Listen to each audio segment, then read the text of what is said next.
Big Meech and BMF, they're the ones who turned tricking on a bitch into something that was considered a good thing to do. The world of strip clubs is not like the world that he left behind. He knows strip club life because he helped change the whole culture when it comes to strip clubs. Man, females look at niggas who ain't throwing money like they some creeps and perverts inside strip club. Like, what is you, Pee Wee Herman ass nigga? Go back. I want you to put that clip in here. Look at the smile. Look at the cheese grin. That's a cheese grin.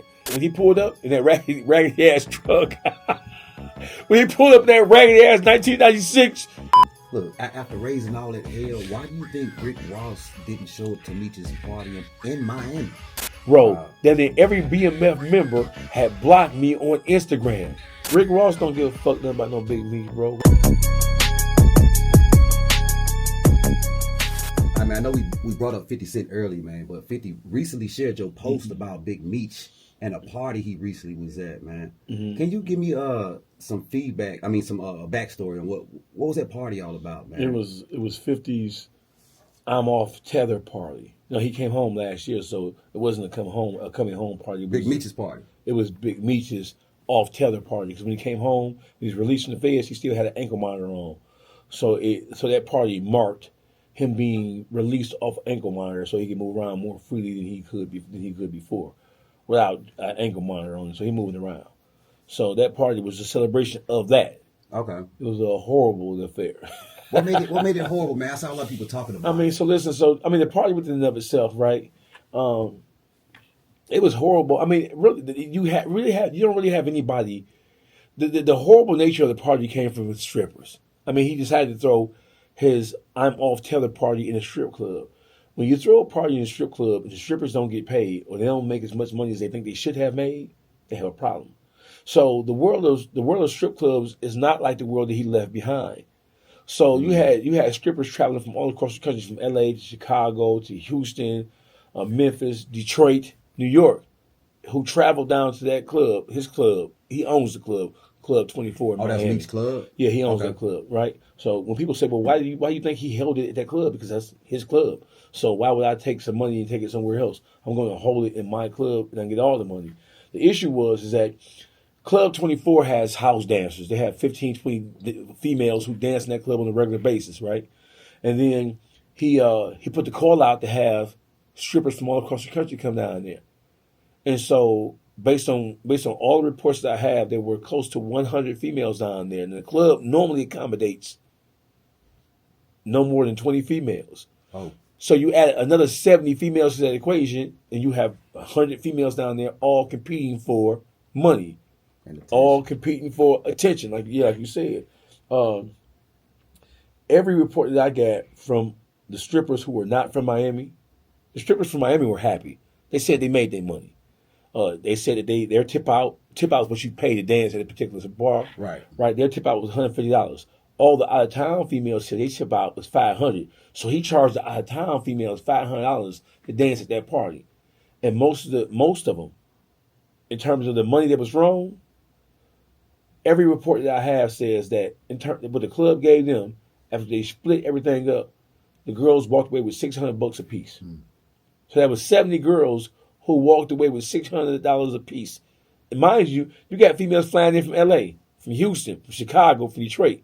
The airplane ticket, $300-$400. Your hotel room, $300-$400. Is that Big Meech's fault, or was that the niggas there just not throwing no money? It's a combination of both. And I'm going to tell you why. On the back end, it's his fault because once it came, listen, you know what your party doing right there in real time because you're there, right? He knows strip club life because he helped change the whole culture when it comes to strip clubs. He the one who made it. Big Meech and BMF, they're the ones who turned tricking on a bitch into something that was considered a good thing to do. Kind of like the drug culture, right? When I was coming up, it wasn't cool to be a drug addict. It wasn't cool to snort cocaine and pop pills. But now we're living in a drug-induced environment where you have young black men and women who all they want to do is get high. They rather get high than if you get something to eat. So when it comes down to whose fault it is, so listen. So the girls who traveled from out of state to come down there and strip, they came down there. It wasn't just because there's some misinformation being put out there, and I want to clear it up right here, right?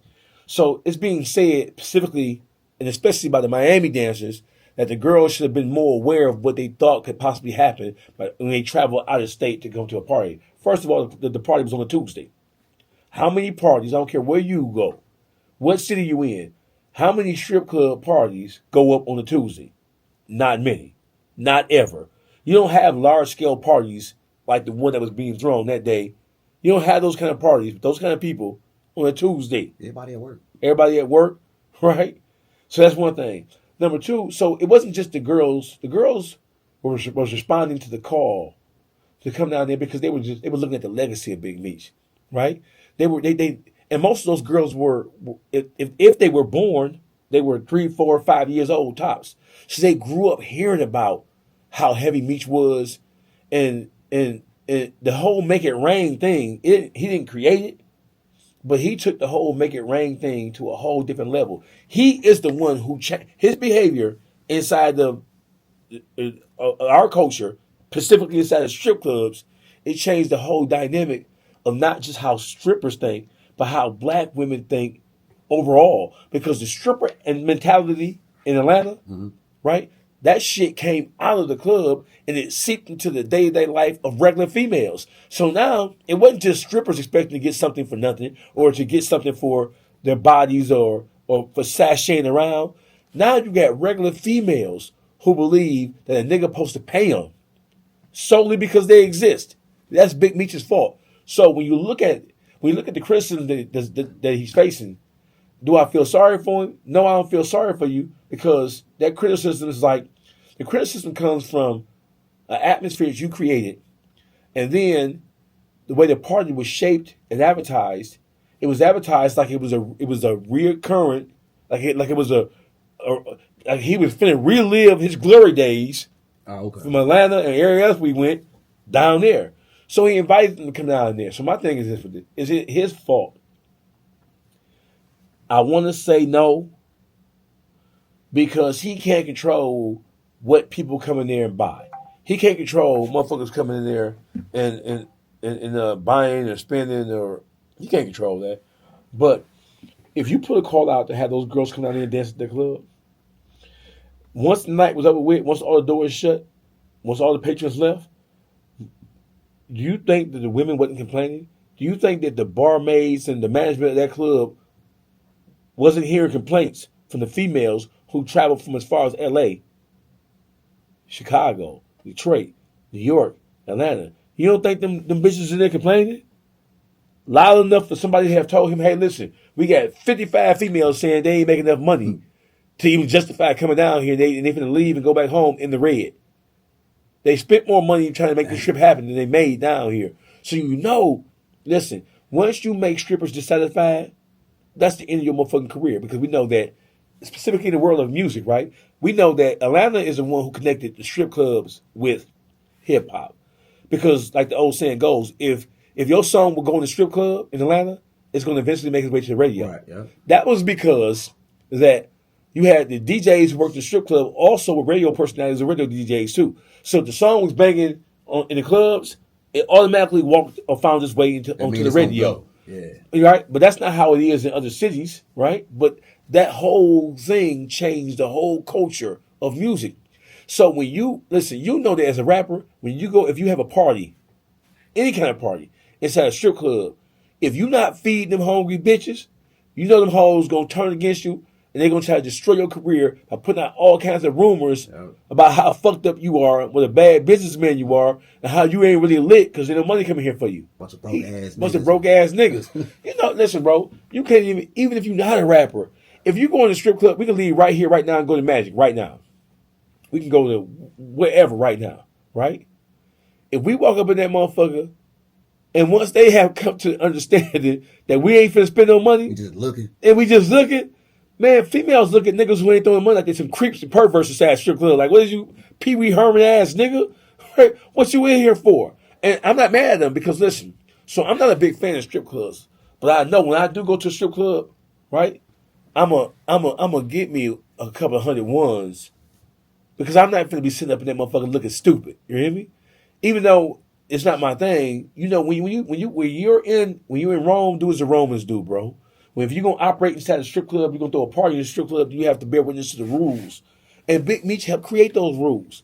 So he shouldn't be surprised that the females are complaining because they assumed something. Is it their fault for assuming something was gonna be bigger than it was? Yeah. Should they have planned it better? Should they have given them more thought before they actually traveled down there? Yeah, but most of those girls under 30 years old, they never met Big Meech. They just operating off of what they heard, how it used to be. And they were hoping that it would be that night. And they also knew, because I interviewed 7, 8 of them, they also knew that this had to be a grand affair because of all the turmoil he's been getting from the 50 Cent situation, the Rick Ross situation, from all the Tammy Collins and the Cuffy shit, for all the missteps and mistakes that his son made, getting arrested, talking about go back there and search the car again. Everybody knew this is your opportunity in one night to signal to the whole world that Big Meech is back. So he should have made sure those girls were compensated. He should have made sure they were compensated. Now let me ask you this: why do you think White Boy Rick was there? Because him and White Boy Rick are friends. They talk. They have a relationship. And you can tell they have a relationship because, so if Big Meech didn't know White Boy Rick, would he have embraced him like that? When he seen him, he started smiling. How often do we see Big Meech smile since he been home? He don't smile much. He may grin, but that was a genuine, go back. I want you to put that clip in here. Look at the smile. Look at the cheese grin. That's a cheese grin. That wasn't no smile. I take that back. What does that say to you though? That they just been friends for a while? Or like, They've been friends for years. They both just came off the Fed joint after doing. Rick did 30 years, he did 20. So they have been in contact. That's what it says. Despite the fact that this motherfucker's a diabolical rat of the highest level, undisputed rat. Right? So now it doesn't seem so far-fetched that Tammy Collins would have told him what she was doing when the DEA told her they wanted her to keep on working for them, but this time to refocus her energy to take down drug cartels. And she said, this is an absolute fact, I don't want any money for doing it. I just want a time cut for Demetrius Flannery. So now it doesn't seem so far-fetched. The worst thing that could ever happen to him was for him to be seen smiling, hugging, and embracing White Boy Rick. It don't get no work. That is a public, listen, if he had a manager or a PR person. If you was his PR, what would you have said if you'd have saw that? If I would have saw White Boy Rick or the aftermath of it. The aftermath, like you at the crib, you ain't know he was, you know what I'm saying? I would have said, God damn. I would have called him like, what the fuck were you doing? You know it's lights, camera, action. You know, you invited all the girls to the management of the club when he pulled up in that raggedy ass truck. When he pulled up in that raggedy ass 1996 truck, right? Then the funny part about it, the nigga who's, we tried to sneak in. We in my truck. No, nigga, that's the best you got, nigga. That was the best you got, nigga. Don't try to make it like that was your sad truck. Nigga, you knew it was lights, camera, action that night. So why would you pull up in that raggedy motherfucking truck? Everyday drive. That's your everyday driver, nigga. Stop playing with us, nigga. It wasn't even clean. The tires were dirty. You didn't even have no sense to. How you trying to sneak up and you pull up in front of the club? And then when he was pulling up, see, listen, I talked to the coordinator of the event. When he was pulling up, they knew he was pulling up, and they told the dancers to go outside with the signs and all the shit. Right. And Big Meech to put on the show for the cameras. So they knew he was pulling up. He knew that they were going to be outside waiting on him as he pulled up, and that was going to be a photogenic moment. He knew that.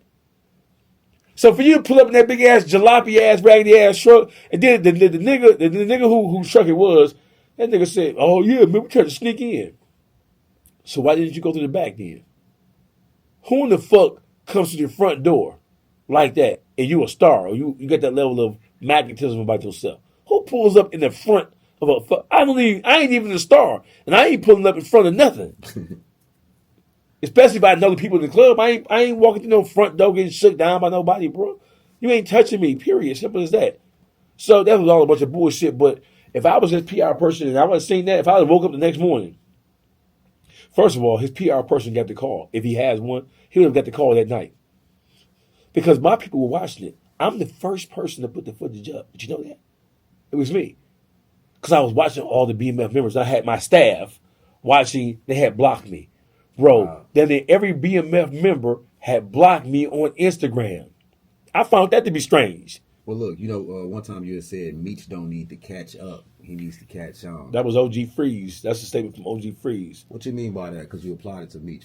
Yeah, I mean, so shout out to my man OG Freeze, from my man Freeze. What Freeze said is that motherfuckers' biggest problems when they come out of prison is that they're trying to catch up with all of the lost time.